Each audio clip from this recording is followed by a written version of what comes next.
ഹരിയോം.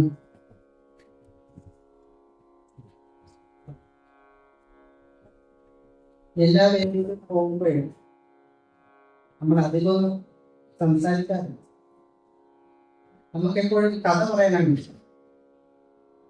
അപ്പം ഇത്രയും നേരം എല്ലാ ആൾക്കാരും വലിയ വലിയ വലിയ വലിയ കാര്യങ്ങൾ പറഞ്ഞു. നമ്മൾ വിശ്വസിച്ച ഒരു കഥ പറയും. നമുക്ക് കഥയിൽ കൂടി കണക്ട് ചെയ്യുന്നുണ്ട്.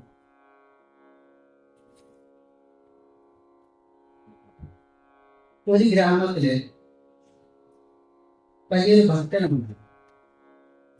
ഈശ്വര ഭക്തനായ ഒരാളുണ്ട്. അപ്പൊ അദ്ദേഹം ദിവസവും ക്ഷേത്രത്തിൽ പോയി ഈശ്വരനെ ഇങ്ങനെ തൊഴും. അങ്ങനെ ദിവസവും ജോലിക്ക് പോകുന്നു, മുമ്പേ ക്ഷേത്രത്തിൽ പോകുന്നു, തൊഴുന്നു, തിരിച്ചു വരുന്നു, ഇങ്ങനെ സ്ഥിരമായിട്ട് നടന്നുകൊണ്ടിരിക്കുകയാണ്. അപ്പോഴ് ഒരാള് വേറൊരു ഭക്തൻ ഇദ്ദേഹത്തിനെ ശ്രദ്ധിച്ചിട്ട് പറഞ്ഞു, ഇങ്ങനെ ഓടി വന്ന് തൊഴിലിട്ട് കാര്യമൊന്നുമില്ല. അപ്പൊ ഈശ്വരനെ തൊഴണമെന്നുണ്ടെങ്കിൽ ഈശ്വരനെ അറിഞ്ഞ് തൊഴണം. അപ്പൊ നിങ്ങൾ ഇത്രയും ജനങ്ങളുടെ ഇടയിൽ വന്ന് തൊഴുതു എന്ന് ഈശ്വരൻ എങ്ങനെ അറിയും? അതുകൊണ്ട് നിങ്ങൾ നിർമ്മാല്യം തൊഴാൻ പറഞ്ഞു. അപ്പൊ ഇതേ നിർമ്മാല്യം അത് എപ്പോഴാണ്? അപ്പൊ അതിരാവിലെ ക്ഷേത്രം തുറന്ന് ഭഗവാനെ കാണുന്നേ. അപ്പൊ ഇത്രയും രാവിലെ വന്ന് തൊഴണമെന്നുണ്ടെങ്കിൽ അത് തിരക്കാണില്ലല്ലോ നിർമ്മാല്യം തൊഴാൻ വേണ്ടി. അപ്പോഴും ഭഗവാൻ നിങ്ങളെ കൂടുതൽ കാണും എന്ന്. അങ്ങനെ ശരി നിർമ്മാല്യം തൊഴാൻ വരും. എത്ര ദിവസം തൊഴണം? അത് 41 ദിവസം. അങ്ങനെ എല്ലാ ദിവസവും രാവിലെ എഴുതിയിട്ട് വന്ന് നിർമ്മാല്യം തൊഴണം. അപ്പോഴാ ഭക്തൻ പറഞ്ഞു, മുടക്കാൻ പറഞ്ഞു, ഈ 41 ദിവസം കൃത്യമായി വന്ന് തുടങ്ങും. ഇത് കുറച്ച് കഷ്ടമാണ്, എങ്കിലും കുഴപ്പമില്ല, ഞാൻ ചെയ്യാം എന്ന് പറഞ്ഞിട്ട് അപ്പൊ എല്ലാ ദിവസവും രാവിലെ 4 മണിക്കെങ്കിലും ക്ഷേത്രത്തിൽ എത്തണം. അപ്പൊ ഈ 4 മണിക്ക് ക്ഷേത്രത്തിൽ എത്തണമെങ്കിലും 3 മണിക്കെങ്കിലും എഴുതിക്കണം. 3 മണിക്ക് എഴുതിക്കണമെന്നുണ്ടെങ്കിൽ നേരത്തെ കിടന്ന് ഉറങ്ങണം. അപ്പൊ ബാക്കി എല്ലാം ഇങ്ങനെ ചിട്ടാക്കിയില്ലേ, ബാക്കിലോട്ട്. അപ്പോഴ് 10 മണിക്ക് ഉറങ്ങണമെന്നുണ്ടെങ്കിലോ ഭക്ഷണം അതിനു മുമ്പേ കഴിച്ചിരിക്കണം. അപ്പം സൂര്യാസ്തമിക്കുന്നതിന് മുമ്പേ ഭക്ഷണം കഴിക്കണം. അപ്പൊ ഇതെല്ലാം ചിട്ടയാണ്. അങ്ങനെ ഈ 41 ദിവസം കഴിഞ്ഞപ്പോഴത്തേക്കും ഇതിന് വല്ലാത്തൊരു ബന്ധമാണ് ആ ഭഗവാനോടുണ്ട്. അപ്പോൾ ഇദ്ദേഹം ഇങ്ങനെ ചിന്തിക്കുകയാണ്, രാവിലെ ക്ഷേത്രത്തിൽ പോയി തൊഴുക എന്ന് പറയുന്നതിനപ്പുറമാണ് വീട്ടിലും ഇരുന്ന് ജനിക്കാലോ, അങ്ങനെയും ചെയ്യാറ്. അങ്ങനെ ഇദ്ദേഹം ക്ഷേത്രത്തിലും പോകുന്നുണ്ട്, വീട്ടിൽ നിന്നും ജനിക്കാലോ. അങ്ങനെ ഇയാൾ കൂടുതൽ ഈശ്വരനോട് അടുത്തടുത്തടുത്ത് പോകുന്നുണ്ട്. അപ്പൊ അങ്ങനെ ഇരിക്കെ ഇദ്ദേഹത്തിന് തോന്നി, പണ്ടുള്ള ഋഷിമാരെല്ലാം കാട്ടിനകത്ത് പോയി ഏകാന്തമായിരുന്ന് ഒത്തി ജനിക്കുമതി. അതേപോലെ കാട്ടിനകത്ത് പോയി ജനിക്കണം ഇയാൾ തീരുമാനിച്ചു.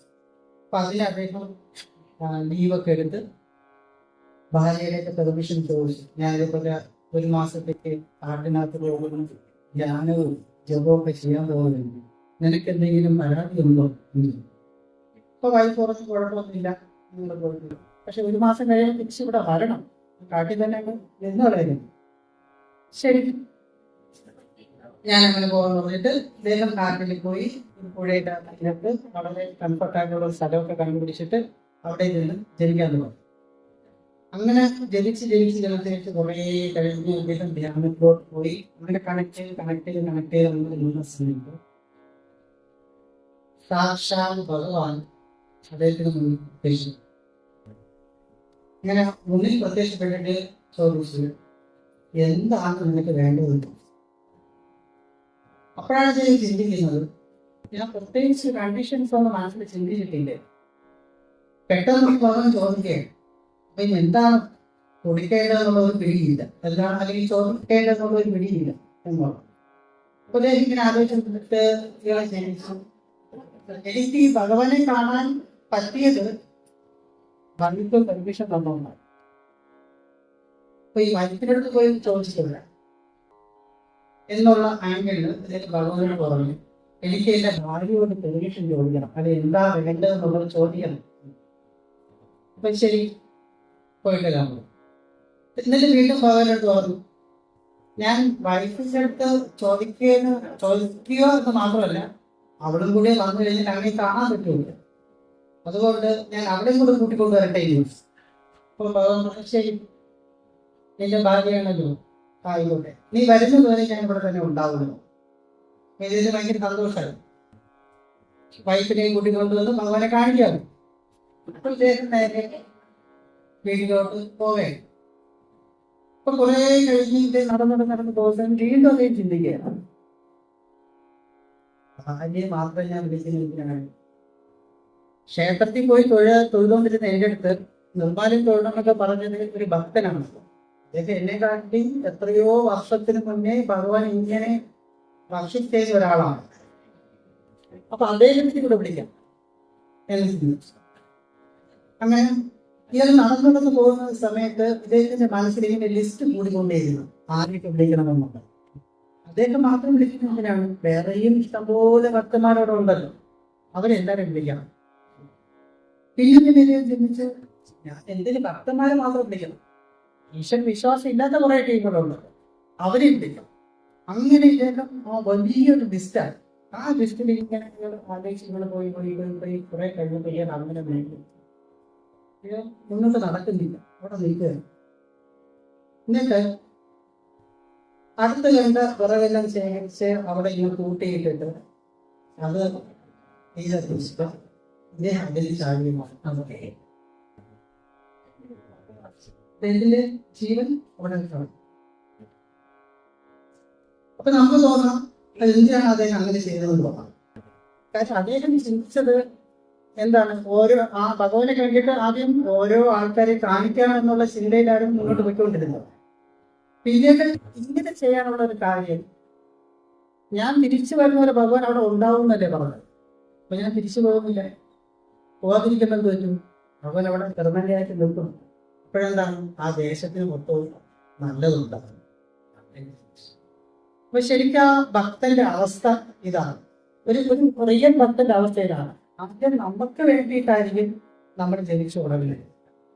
പക്ഷെ വീണ്ടും മുന്നോട്ട് പോകുമ്പോൾ വരും, നമ്മൾ കുറച്ചുകൂടി എക്സ്പാൻഡ് ആയി നമ്മുടെ ഹൃദയം ഇങ്ങനെ വികസിച്ചുകൊണ്ടേയിരിക്കും. അപ്പോഴതിന് ആടിഞ്ഞുകൾ വരും. പിന്നെ എന്താണ്, എൻ്റെ ജീവൻ തന്നെ എന്നെ വിട്ട് പോയിരുന്നാലും എനിക്ക് പ്രശ്നമില്ല, ഒരു ടോട്ടാലിറ്റിക്ക് വേണ്ടി ജീവത്യാഗം വരെ ചെയ്യുവാൻ സാധിക്കുന്നുണ്ട്.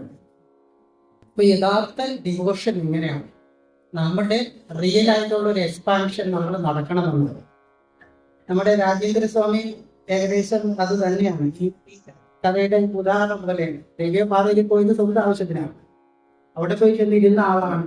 പിന്നെ എന്ത് പറ്റി, തന്റെ ആവശ്യം എങ്ങനെയാണ് മറന്നു. പിന്നെ അദ്ദേഹം തിരിച്ചു വന്നത് എന്താണ്, സമൂഹത്തിന് വേണ്ടിയിട്ടാണ്. അദ്ദേഹം ചെയ്യുന്നതും ചിന്തിക്കുന്നതും പ്രവർത്തിക്കുന്നതും ചേർത്ത് പിടിക്കുന്നതെല്ലാം സമൂഹ നന്മയ്ക്ക് വേണ്ടിയിട്ടാണ്. അതാണ് ഒരു യഥാർത്ഥ ഒരു ഭക്തന്റെ റിയൽ ആയിട്ടുള്ള വളർച്ച. അത് നമ്മുടെ മുന്നിൽ കാണുന്ന ഈ എക്സാമ്പിളിനെ തന്നെ കണ്ടുകൊണ്ട് അതേ മാറ്റം അതേപോലെ നമ്മളിലും ഒരു എക്സ്പാൻഷൻ ഉണ്ടാകണം. അതിന് വേണ്ടിയിട്ടായിരിക്കണം നമ്മൾ ഓരോ തരത്തിലുള്ള സാധനയും ആധ്യാത്മികമായിട്ടുള്ള അന്വേഷണവും നടത്തേണ്ടത്.